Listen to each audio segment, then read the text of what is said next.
અમરત્વની ગાથા, જે માયાની દીક્ષા આપી, તો નાથ સંપ્રદાયમાં એ વિદ્યાઓ હતી, આજ લુપ્ત થઈ ગઈ છે કે અમરતા પ્રાપ્ત કરવી. એક જીવન ઈશ્વર પ્રાપ્તિ માટે પૂર્ણ નથી થતું. તો આયુષ્ય લાંબુ હોય ને તો લાંબો સમય ભજન કરી શકાય, ભક્તિ કરી શકાય. તો ગોરક્ષનાથજીના સમયમાં એ વધારે પ્રચલિત થયું કે કાયાને નિરોગી બનાવી અને કાયાને અમર બનાવી. એના માટે ઘણા બધા યોગ, ઘણા બધા રસાયણ સૂત્રો પણ સમાજને આપવામાં આવ્યા. આ બધાના નિમિત્ત બન્યા કોણ? માતા પાર્વતી. તો ખુદ કૃષ્ણ જયારે અવતાર લઈને આવે અને એને મહાભારત રચ્યું હોય ને, તો નિમિત્ત કોને બનવું પડે? દ્રૌપદીને. રામને રામાયણ રચવી છે ને, રાવણનો વધ કરવો છે અને આખી જગતને રામાયણની લીલા બતાવી છે, તો નિમિત્ત કોણ બનશે? માતા કૈકેયી, માતા સીતા.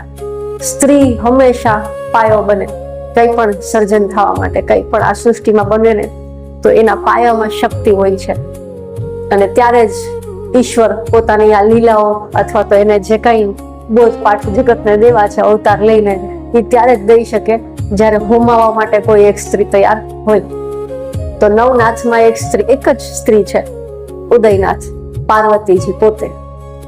અને એને એ સ્થાન મનુષ્ય તરીકે પ્રાપ્ત કર્યું છે. તો આપણના માટે પણ એ પ્રેરણાદાયક છે કે જો એનાથી થઈ શકે તો આપણાથી શું કામ નહીં.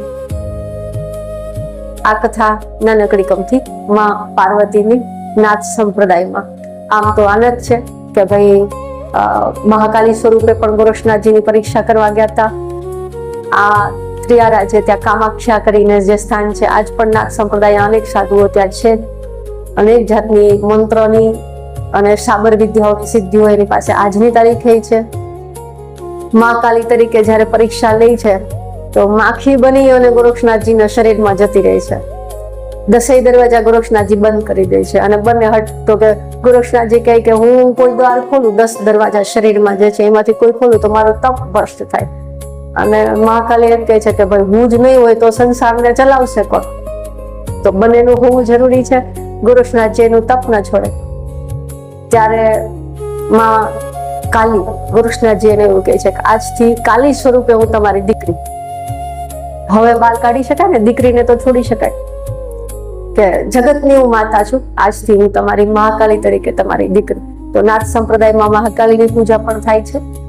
પાર્વતીજીનું જ એક સ્વરૂપ છે. 10 મહાવિદ્યાઓમાં એક વિદ્યા છે. આ બધી દ્વૈત અદ્વૈતની કથાઓ પહેલા આપણે ઇનિશિયલ સ્ટેજ ઉપર બધાને અલગ અલગ કરીને જોતા શીખશું. પછી એક સમયે જયારે આ નવૈનાથની કથા પૂરી કરશું ને, તો નવૈનાથને એક કેમ જોવા ને એને પણ શીખશું. અત્યારે બધાથી બધાને અલગ કરીને શીખડાવું છું કે ભાઈ પ્રાણ તત્વ છે એ આદિનાથ છે, એટલે એને જ્યોતિ તરીકે દેખાડવામાં આવ્યા છે. જ્યોતિ સ્વરૂપે આદિનાથ. આદિશક્તિમાં પાર્વતી છે એ ધરતી સ્વરૂપ છે. આમ સર્જન થતું જશે. ધરતી હોય તો આપણે બધા આવ્યા ને, પહેલું સર્જન તો એ જ થયું. કોઈ ઉર્જા હતી જેને આ બ્રહ્માંડ બનાવવાનું મન થયું, તો એ બ્રહ્માંડમાં પહેલું બન્યું પૃથ્વી, ધરતી, તો ઉદયનાથ. અને પહેલા નાથ સંપ્રદાયની શરૂઆતમાં પહેલા જે નાથનો દીક્ષા વિધિ થઈ અથવા તો પહેલા જે શિષ્ય બન્યા એ પણ ધરતી સ્વરૂપે માં પાર્વતી. પછી આગળ પ્રકૃતિના અનેક સ્વરૂપમાં એક નાથને જોતા જઈશું. આ બધાનું આ બ્રહ્માંડમાં શું સંચાલન કરવામાં પોતપોતાનું કાર્ય છે એ પણ જોઈશું. અને આ બધા એક થઈ આ એના દ્વૈત સ્વરૂપ, જુદા જુદા સ્વરૂપ, અને આ બધાનું એક સ્વરૂપ શું છે એ પણ આજના સંદર્ભમાં ફરીને કોઈને પ્રશ્નોત્તરી કરવાની ઈચ્છા હોય તો પ્રશ્ન આવકાર્ય છે. 2 તિથિ આવશે, એક પૂર્ણિમા અને એક અમાવસ્યા. આપણું હિન્દુ કેલેન્ડર ચંદ્રને આધારિત છે. એક સોલાર કેલેન્ડર હોય છે અને એક ચંદ્રનું કેલેન્ડર હોય છે. તો આપણે ત્યાં તિથિઓનું મહત્વ છે. બર્થડે નથી ઉજવતા, જન્મ તિથિ ઉજવીએ છીએ. મૃત્યુનો દિવસ નથી ઉજવતા, કઈ તારીખે મૃત્યુ થયું હતું. આપણે જમાડી છોકરાઓ, આપણા વડવાઓ જે ગયા હોય એની પાછળ એની મૃત્યુની તિથિ સમયે ઉજવીએ છીએ. ચંદ્ર વધે છે અને ઘટે છે. એ કથા તો બધાને ખબર છે કે ચંદ્રને શ્રાપ મળ્યો હતો. એમના સાસરા તરફથી જ દક્ષ પ્રજાપતિએ શ્રાપ આપ્યો હતો કે તમારો ક્ષય થાવ. તો ચંદ્ર દિવસે દિવસે ઘટતા હતા. સોમનાથ મહાદેવમાં પાર્થિવ શિવલિંગ બનાવી અને ઋષિ મુનિઓની સાથે એમને તપસ્યા કરી ભગવાનને પ્રસન્ન કર્યા. સોમનાથ મહાદેવ પ્રગટ થયા અને એમને વરદાન આપ્યું હતું કે દક્ષિણા શ્રાપથી તમે ઘટતા જાઓ છો, ક્ષય થતો જાય છે, અને શિવજીના વરદાનથી પાછા વધતા જશો. તો આ બે વસ્તુ અસ્તિત્વમાં આવી ત્યારથી, એક અમાસ અને એક પૂર્ણિમા. તો અમાસ ક્ષય થવા ઉપર, અંધકાર ઉપર, અને ત્યાંથી ફરીને પાછી પૂનમ શરૂ થશે, ફરીને યાત્રા શરૂ થશે, વધતું જશે, ચંદ્ર વધતો જશે, ને પૂર્ણિમા આવશે. તો ચંદ્ર જેમ ઘટે છે ને એમ બે પ્રકારની ઉર્જા કામ કરે છે. જે વાત કરી કે એક શિવ છે, પ્રાણ તત્વ છે, અને એક એનર્જી છે, બરાબર. તો એક એનર્જી છે એ ક્ષય કરે છે ચંદ્રને, અને એક એનર્જી છે એ ચંદ્રને વધારે છે. આની આપણા મન ઉપર અને આ પૃથ્વી ઉપર, આખા બ્રહ્માંડ ઉપર ગહેરી અસર પડે છે. જે કઈ ચંદ્ર સ્વર છે ને, પોઝિટિવ કર્મ, એક સૂર્ય નાડી ને એક ચંદ્ર નાડી આપણા શરીરમાં છે, જે 12 સૂરજ ચંદ્ર છે એમ આપણી અંદર છે. તો ઉગ્ર કાર્યની શક્તિ છે ને એ બધી સૂર્ય સ્વરની છે, અને સૌમ્ય કાર્ય, સર્જનના કાર્ય, એ બધા કાર્યોની શક્તિ છે ને એ ચંદ્ર સ્વરૂપે દર્શાવવામાં આવી છે. કલાના બધા ક્ષેત્ર છે ને એ ચંદ્રના સ્વરૂપમાં છે. ચંદ્રની વધ અને ઘટ છે ને એ સમુદ્રની અંદર ભરતી અને ઓટ લાવે છે. દરિયાનું પાણી તો કેટલું છે, એને વલોવી અને ભરતી અને ઓટ લાવે. કોણ લાવે? ચંદ્ર લાવે. ચંદ્રના આધારે નક્કી થાય છે. તમારા શરીરમાં 70% પાણી છે. જો એ આખા સમુદ્રની ઉપર એ અસર કરતી હશે તો તમારા શરીરમાં જે થોડુંક અમથું પાણી છે એને અસર તો કરતી જશે. પૂર્ણિમા છે ને એ પૂર્ણતાની નિશાની છે. પૂર્ણિમાના સમયે શું આવે? ઓટ આવે કે ભરતી? એડ થાય ને. તો ગુરુ પૂર્ણિમા એ પૂર્ણિમાના દિવસે એટલા માટે છે કે તમારામાં જે ઘટે છે ને એ એડ કરી અને તમને પૂર્ણ બનાવે, કમ્પ્લીટ કરે. હું કમ્પ્લીટ નથી, મનુષ્ય છું, ખામીઓ તો છે, હર કોઈની અંદર છે, મારી અંદર બી છે. તો ગુરુ શું કરે છે? એ જે ખાલી ખાંચા છે ને એને ભરે અને તમને કમ્પ્લીટ એટલે કે ફૂલ મૂન બનાવે, પૂર્ણ બનાવે. અને એટલે જ ગુરુ પૂર્ણિમાના દિવસે મનાવવામાં આવે છે. પૂર્ણતાના સંદર્ભમાં કે હર વ્યક્તિને ગુરુની જરૂર છે. હર વ્યક્તિના જીવનમાં ગુરુ હોવો જોઈએ જે આપણને કમ્પ્લીટ કરે, આપણને પૂર્ણ બનાવે, અથવા તો એ દિશામાં માર્ગદર્શન તો કરે છે. હું એવું નથી કહેતી કે આમ મળ્યા સામું જોયું તો રિયો કમ્પ્લીટ પૂરા થઈ ગયા, એવું નહીં. એ આખી એક યાત્રા છે.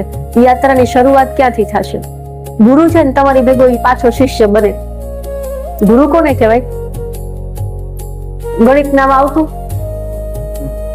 લઘુ ગુરુ, બરાબર. તો હું લઘુ છું, મને ગુરુ બનાવવા માટેની આખી એક યાત્રા છે. એમાં પહેલા કોઈ જે ગુરુ છે ને એને પહેલા મારી હારવાર લઘુ બનવું પડશે. મારી આંગળી બનાવી, પકડી અને યાત્રા ઉપર ફરીને ચાલશે, જેમાં એ ઓલરેડી ચાલીને ગયા છે.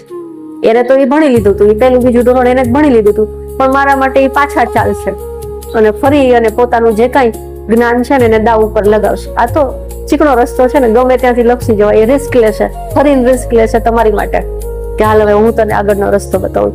તમારી હારે આંગળી પકડીને ચાલશે. એટલે ગુરુ તત્વ છે એ પૂર્ણતાનું તત્વ છે, અને છતાંય વારંવાર જેમ કેમ ચંદ્ર પાછો ઘટે એની તમારા માટે પાછા ઘટે, અને તમે જ્યાં છો ને ત્યાં તમારી હારવાર આવીને ઉભા રહે અને ત્યાંથી તમારી આખી યાત્રા શરૂ કરાવે એ ગુરુ. અને એટલે આ એક ગુરુ અને શિષ્યનો જે સંબંધ છે ને એ દર્શાવવા માટે એક દિવસ નક્કી કર્યો, ગુરુ પૂર્ણિમા. હર તિથિના એક દેવ છે. આ એક વાત તિથિની નીકળી એટલે જોડી દો. હર તિથિની એક દેવી છે. 16 માં આમ કહે ને, જે ઓલા જોતા હોય તો એમ કે 16 દાણા આવ્યા, 16 છે. માં ત્રિપુર સુંદરીનું પણ એક નામ 16 છે. 16 કલાઓ એ સંપૂર્ણ કહેવાય. 15 તિથિ અને 16મી માં ત્રિપુરા બિંદુ સ્વરૂપે. જેમ કહીએ ને ઈશ્વર 52ની બાર છે. 52માં તો કક્કો બારક્ષરી છે, પણ 52ની બાર જે છે ને ઈશ્વર છે, ઓમ. એવી જ રીતના બિંદુ માં ત્રિપુરા એ 16મી તિથિ. 15 તો આપણે જોઈએ જ છીએ, બરાબર. તો એ હર તમારો કોઈનો પણ જન્મ, મારો બી તમારો બી, અને જે કોઈ જોતા હોય બધા જન્મ કોઈ એક તિથિમાં તો થયો જ હોય.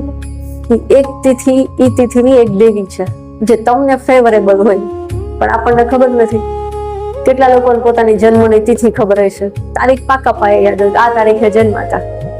તિથિ મહત્વની વસ્તુ છે. એ તિથિના દેવી તમને કાયમ રક્ષા કરે છે, તમને કાયમ મદદ કરે છે, અથવા તો તમારા કાર્યોને પૂર્ણ કરવામાં એ તિથિના દેવી તમને હેલ્પફુલ થાય છે. તમે એ તિથિમાં જન્મા છો, શું કામ? કંઈક તો કારણ હશે.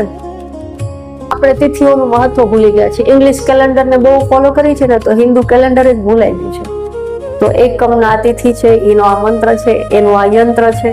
બીજનો આ તિથિ છે, એની આ દેવી છે, એનું આ યંત્ર છે, આ મંત્ર છે. એમ 15 સુધીના તિથિનો આ પછી અંજવાળું હોય કે અંધારું એ મેટર નથી કરતું, પણ હોય તો આ 15 માંથી એક જ ને, કાં સુદ અને કાં તો વધ. સુદની એકમે જન્મમાં કાં વધની એકમે જન્મમાં, પણ એ એકમમાં ફેવરેબલ એક દેવી તો છે. તમારો જયારે જન્મ તિથિ હોય ત્યારે એ દેવીનું પૂજન કરવું જોઈએ, પણ આપણને આપણા જ કેલેન્ડરની માહિતી નથી.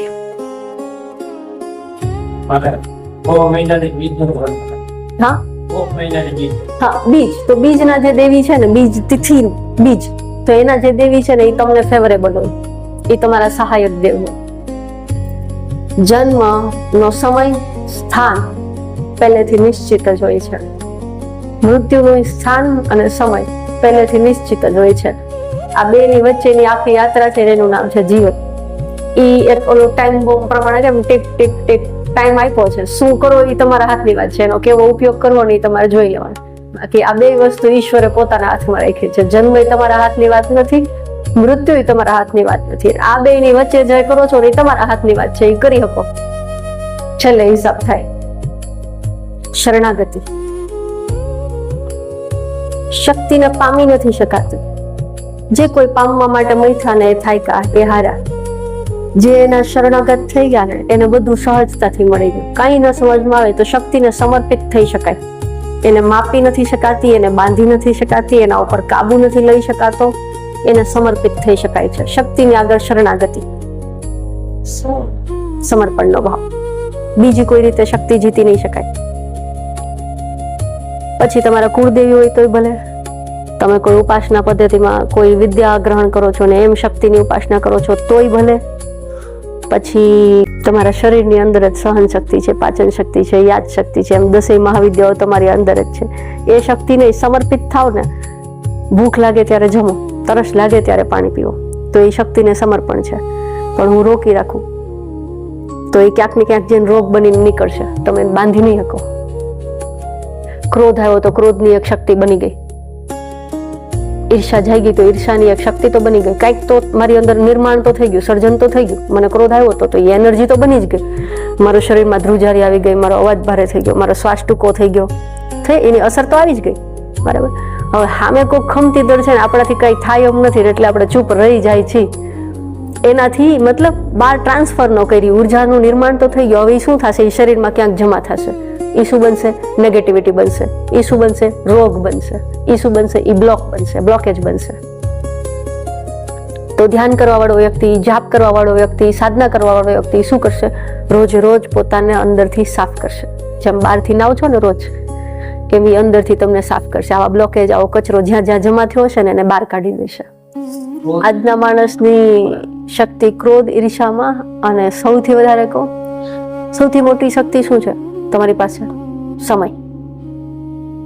કિંમતીમાં કિંમતી વસ્તુ તમારી પાસે કઈ છે ને તો એ સમય. તો આજનો માણસ સૌથી વધારે જો બગાડ કરતો હોય કે વેડફતો હોય ને તો એ સમય જ વેડફે છે. આની આ 24 કલાક આપણા દાદા પાસે હતા, એના દાદા પાસે હતા. એ 24 કલાકનો જેટલો ઉપયોગ કરતા હતા ને આપણે નથી કરતા. એ જે 24 કલાકનો કંઈક જીવનમાં કંઈક કરી જતા, કાંઈ પણ ભલે ને, પણ આપણે એટલું નથી કરતા. આપણો સમય નીંદરમાં, મોબાઈલમાં, વાતુમાં, આમાં જાય છે. તો વર્તમાનમાં જ્યાં વાવો છો ને એવું જ લણશો તો એ લોકો મહેનતમાં, બીજાની સેવામાં, કોકને કામ લાગવામાં, એના તો આપણે આપણા વડવાઓની જ ઉદાહરણ લઈએ. આમ છેટે રામ સુધી નથી જવું, કૃષ્ણ સુધી નથી જવું, આપણે આગળી પેઢી સુધી જુઓ, એ કોકને કામ લાગવામાં, કોઈ ગરીબની મદદ કરવામાં, એમાં જીવન વિતાવતા. એને ભગવાન એટલો જ સમય આપ્યો હતો જેટલો આપણને આપ્યો, 24 કલાક. પણ એમાં કેટલું કરી શકતા હતા, સદુપયોગ કરતા. સૌથી મોટી શક્તિ સમય છે. અને પાછું એવું, હર વસ્તુ પાછી મેળવી શકો, સમય ન મળવા. તો કિંમતી તો એ જ થયું ને કે એક વખત રચાઈ ગયો, ખર્ચાઈ ગયો, પાછો નથી આવતો. મારી જિંદગીમાંથી મેં અડધી કલાક કાઢી છે, આ જ અડધી કલાક મને પાછી તો નથી જ મળવાની, એ તો ખર્ચાણી જ છે. તો કિંમતી સમય છે ને. 10 લાખ રૂપિયા એકવાર જિંદગીમાંથી વયા જાય તો 10 પાછા કમાઈ શકાય. સમય પાછો આવી શકે? ન આવી શકે. તો આજનો માણસ સૌથી કંઈક વેડફતો હોય કે બગાડતો હોય ને તો એ સમય છે.